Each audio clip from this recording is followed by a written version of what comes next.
है कि उसके क्रेडेंशियल्स क्या कहते हैं, आज तक उसने क्या देश के लिए, समाज के लिए, आसपास के लोगों के लिए क्या कंट्रीब्यूट किया है, उसका ट्रैक रिकॉर्ड क्या रहा है। क्या केशव साहब इन बातों के जेरे साया भी चीजों को देखा जा रहा है?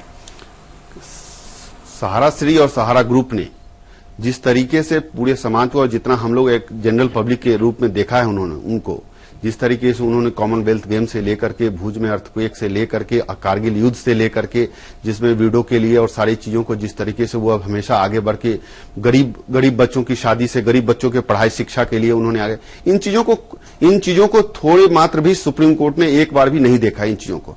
और इस तरीके से पूरे कॉर्पोरेट वर्ल्ड में इस तरीके का झटका लगा है कि एक आदमी जो कि सुप्रीम कोर्ट में पार्टी नहीं है उसको सुगो मोटो की तरह बुला करके कोर्ट में प्रेजेंट होने के बाद उसकी अपॉलॉजी एक्सेप्ट करते हुए और उसके बाद उसको जुडिशियल कस्टडी में भेज देना, ये कोई न्याय नहीं है।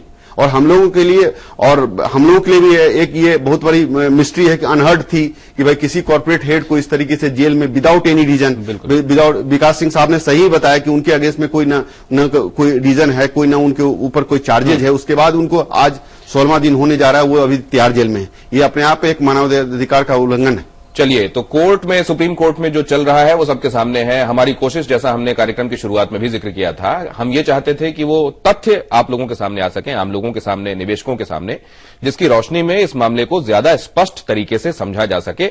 और हम उम्मीद करते हैं कि हमारी वो कोशिश कामयाब हुई होगी। बहुत धन्यवाद हमारे मेहमानों का हमारे साथ चर्चा में अभी तक जुड़े रहने के लिए।